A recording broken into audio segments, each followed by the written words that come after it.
Notre nouvelle mission commence ici, dans le nord-est de l'Argentine, en Amérique du Sud. Le fleuve Paraná est immense, et pour trouver une raie géante, on va devoir couvrir beaucoup de terrain. Tiens, bud. On pourrait se prendre un banc de sable, donc ça veut dire que ça s'arrête assez vite. Donc essayez de vous sécuriser.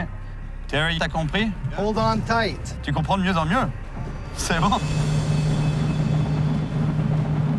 C'est parti à la recherche d'une raie géante sur le Paraná. Le fleuve Paraná est sérieusement touché par une sécheresse qui dure depuis des semaines, et son niveau est au plus bas jamais enregistré. On va donc devoir se méfier des nombreux bancs de sable, qu'il est très difficile de repérer depuis le bateau.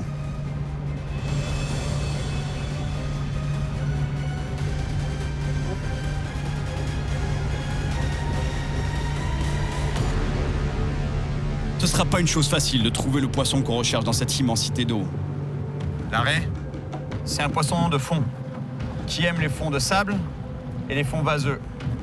Mais à cette heure-là de la journée, avec le soleil aussi haut dans le ciel, c'est sûr qu'on va les trouver dans les zones profondes. Donc c'est ce genre d'endroit qu'il faut qu'on trouve. Ça a l'air bon ici. L'important, c'est vraiment d'être au fond. Si le pas n'est pas complètement au fond, aucune chance de prendre une raie. Allez les gars, c'est parti. À cause de l'activité humaine, la raie géante est devenue de plus en plus difficile à trouver en Argentine. Et c'est exactement pour ça qu'on est ici, pour aider à protéger ces incroyables créatures. Oh. Touche. Ouais. C'est parti. Poisson. Ça bouge comme un poisson.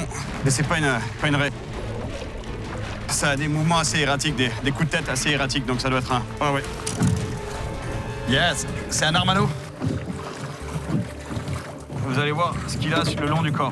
Merci Manu pour les gants. All right. Armado chancho. Superbe poisson. Vraiment préhistorique. On voit que c'est clairement un poisson qui se nourrit au fond. La bouche est orientée vers le fond et on voit qu'il a des barbillons qui lui servent en fait à sentir et à goûter les proies qu'il trouve au fond de la rivière. Et regardez surtout, c'est pour ça que j'ai mis un gant, parce que regardez le long de la ligne latérale, il a ces espèces de dents. C'est pas des dents, mais c'est des pics, c'est hyper coupant. C'est pour ça que j'ai mis le gant, sinon je me serais fait couper les doigts. C'est pas ce que je cherche, mais c'est quand même des poissons super intéressants. Ok, il retourne à l'eau. Prendre ce magnifique poisson de fond est un bon signe que la technique fonctionne. Mais on s'attendait pas à ce que prendre une raie géante soit une chose facile. Should be a stingray waiting for your bait down there somewhere. Hopefully that bait is gonna pass right in front of its mouth. Et check, Cyril, je crois qu'on a perdu Terry. Il est loin, ouais. Oh, here we go. Here we go.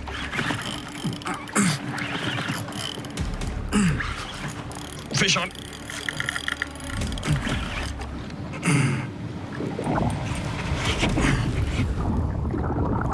On a un beau poisson, mais je pense pas que ce soit une raie. Non, c'est un poisson.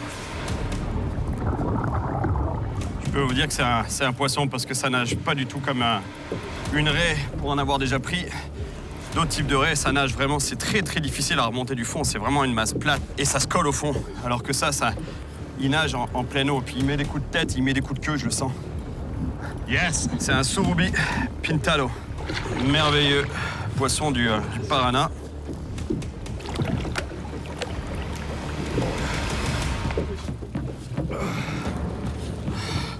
Superbe animal. Pintado, ça veut dire peint en espagnol. C'est comme s'il avait été peint, ce poisson. C'est vrai qu'il est vraiment magnifique. Regardez les motifs sur le corps. Très beau. Lui aussi, c'est un poisson de fond, on le voit très bien. Typique des poissons-chats, les barbillons, petite moustache. Malheureusement, ce poisson, il est surpêché commercialement pour la qualité de sa chair. Très bon à manger. Et donc, les populations baissent drastiquement. Et d'ailleurs, beaucoup de raies sont prises accidentellement par des pêcheurs qui visent cette espèce pour la chair. Bye, mon grand. Bye. C'était encore un magnifique poisson, mais toujours pas une raie géante. Alors on décide de changer de spot. Je cherche des fosses et des contre-courants dans le fleuve, qui sont des lieux de chasse privilégiés des raies. Mais c'est trop peu profond par ici pour continuer en bateau.